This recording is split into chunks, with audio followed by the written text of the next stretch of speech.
Welcome back. As I said in the last video, this will be more focused on combat. This includes enemies and more ways to use the bow. To begin with, I want to be able to rotate the bow. This will allow players to do longer or shorter shots due to gravity, which will also add a layer of skill hopefully. The best way I thought of doing this was using a spring arm, although this causes problem as the bow tries to spawn on the arm and arrow, and as you'll see in a minute it will cause a lot of glitches. It does work, however fixing them does take me a bit of messing around. I do this by having them in the same place, although I'm sure there are better ways of doing it. This is the solution I found. For now, I'll let you focus on the troubleshooting.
Now I'm trying to change the camera. This is because the body obstructs the aiming of the bow, which while playing was really annoying and didn't feel good using. The opposite of what a game designer wants their players to feel. Now this is just my personal feelings, which hopefully I'll fix this by getting some of my friends to play and mess around with this sort of aiming. Because as of this recording, tomorrow will be a college day. If I do manage to get some feedback, you'll see it in next week's blog post, as well as some changes to the game that reflect the feedback.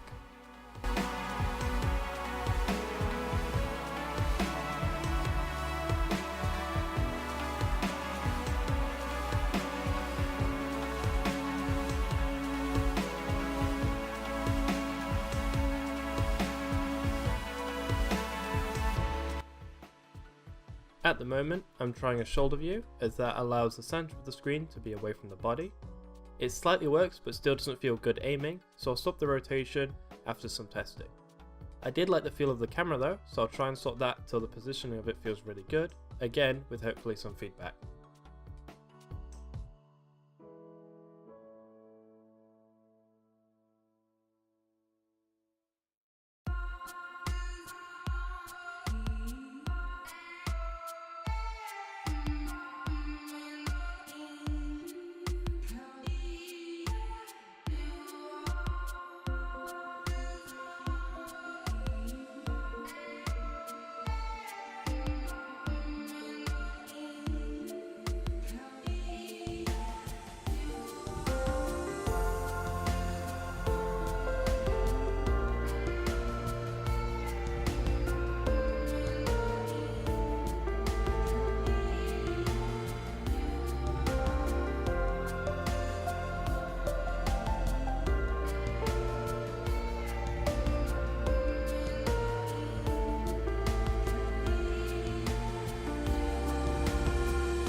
To fix the aiming problem, I thought about how most shooter or games that have shooting solve this. One option is a top-down camera, but I didn't want my game to be top-down, at least not at the moment. You'll never know what will happen. Another solution is something that shows you where you're going to be aiming or what you're going to hit, like with Smite, but I feel this would be extremely complicated to do. Finally, the most common is aiming down sights, or ADS.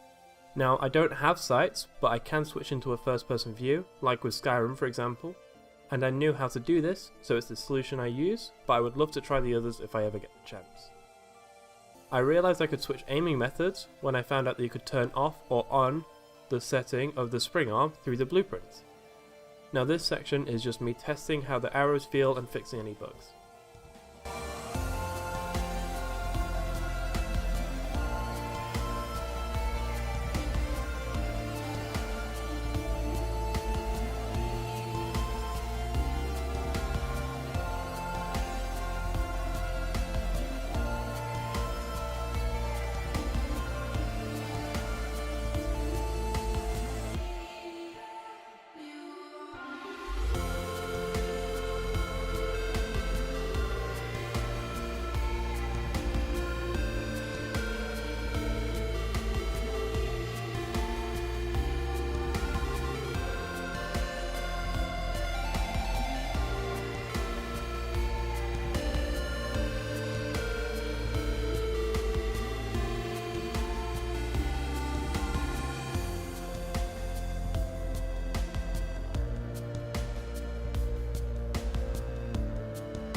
One thing I don't fix this session is when aiming down sights, the bow can obstruct the view quite heavily.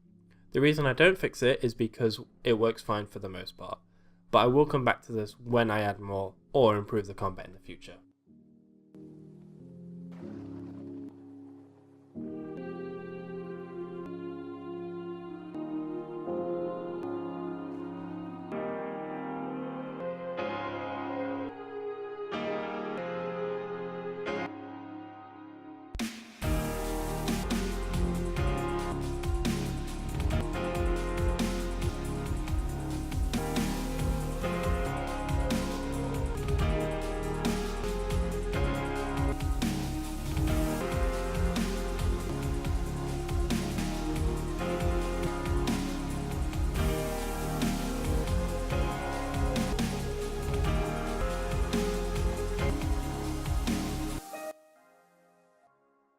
This is where I put the previously unused event to use, with the aim to make arrows do some damage. As I said in the last video, the idea is the longer you hold the arrow, the more damage you're going to do. Obviously with a limit though. As a side note, if you're interested about the values I'm using, I wrote about it in the concept work, but once I've done some more with combat, I'll come back to this in a later video or blog post, where I just focus on making the combat feel really fun and flash out the values of everything. Anyway, I'm using a timeline to do this, as it's the best way of having a value change over time that I know of, and I already had a grasp of how it would/could work. The reason I said could is because I'm using something I've not used before, which is a blueprint interface. I recently learned about it from personal research, but before I can use it I have to make a basic enemy. I also had pawn sensing here. Now I don't use it at the moment, but it will be important later.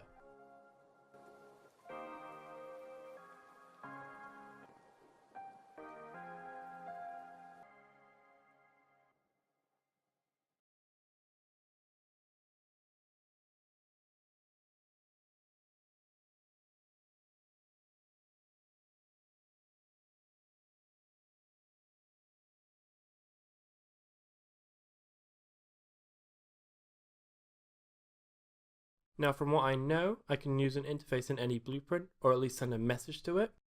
If I incorporate it into a specific blueprint, then I can use it as an event. This is amazing, as whenever another blueprint messages the interface, it will trigger the event in another blueprint. I can see some problems with this, but I think it'll be fine as I'm in a single player game. Now you can't actually use the interface to do any calculations, as far as I'm aware, but you can have functions that have outputs and inputs. This is the way I'm going to transfer the amount of damage that needs to be done. To keep it simple, I've called the function effect health, as that is what it's going to do, but also called the variable damage amount. Now I use this name in a few blueprints, so I should probably go back and edit them so I know what each one is specifically, like arrow damage and damage transfer as an example. Now I'm just setting up how I've calculated health in my previous projects. If you're interested, I will have a link down below, or on the blog if you're watching through YouTube. The only difference is instead of casting, I'm using the interface. I'll see you once I've finished setting this up and done some testing.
Now as I was playing, and as you could probably notice, I was struggling to aim.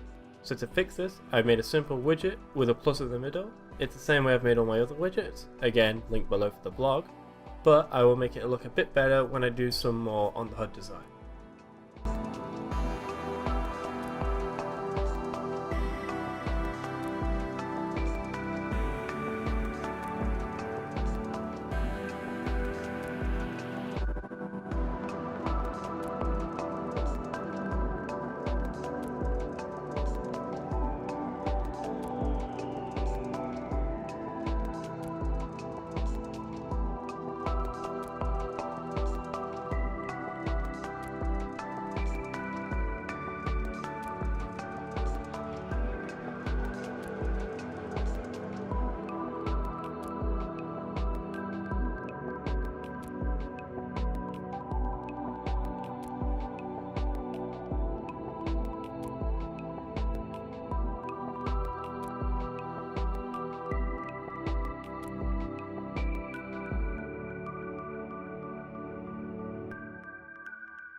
So now I'm going to try and make a more dynamic enemy, one that moves to you and does damage. The same as how I made my previous enemy, I used the pawn sensing and AI move too. However, this causes me some problem, as the way Unreal calculates if and where the enemy can move is by using a nav mesh volume, when I tried to run it for the first time, it didn't work. So I tried a few things to sort this problem. The first was have it so it procedurally generated with each level.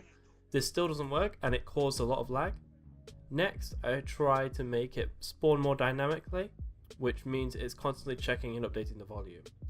It still doesn't work, so instead I have it so the volume is big enough that it would cover the entire possible size of the world. It works, but it causes a lot of lag. Due to the lag, I'm going to move my timeline around so that next week I'm going to focus more on sourcing how to deal with the lag, as it is already bad.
To also see why it's lagging, I wait until I see the whole world spawn, and this will let me know how many actors it includes.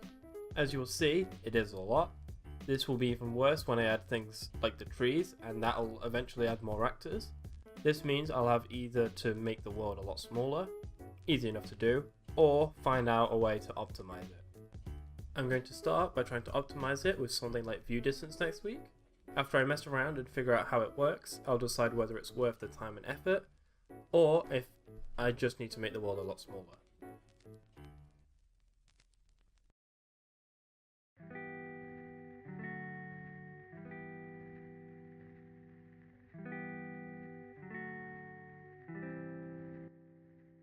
But now, back to one of the main aims of the video, making a dynamic enemy.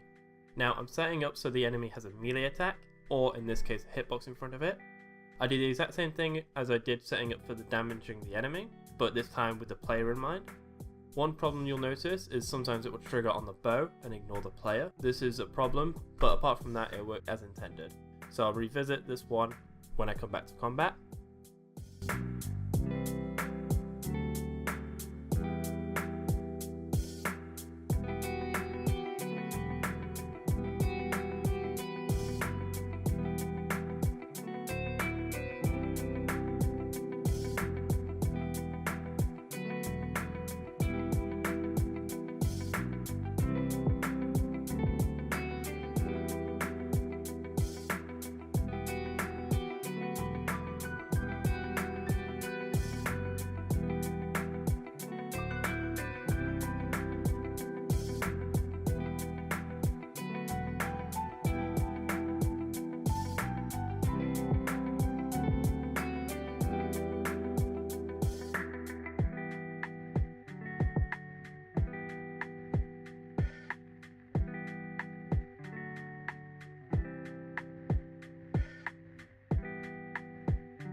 That's it for this video, and week 1 of the project over with. I'll see you in the next video, either designing some greybox versions of the areas in the world, or working on the optimization and the lag issue. See ya!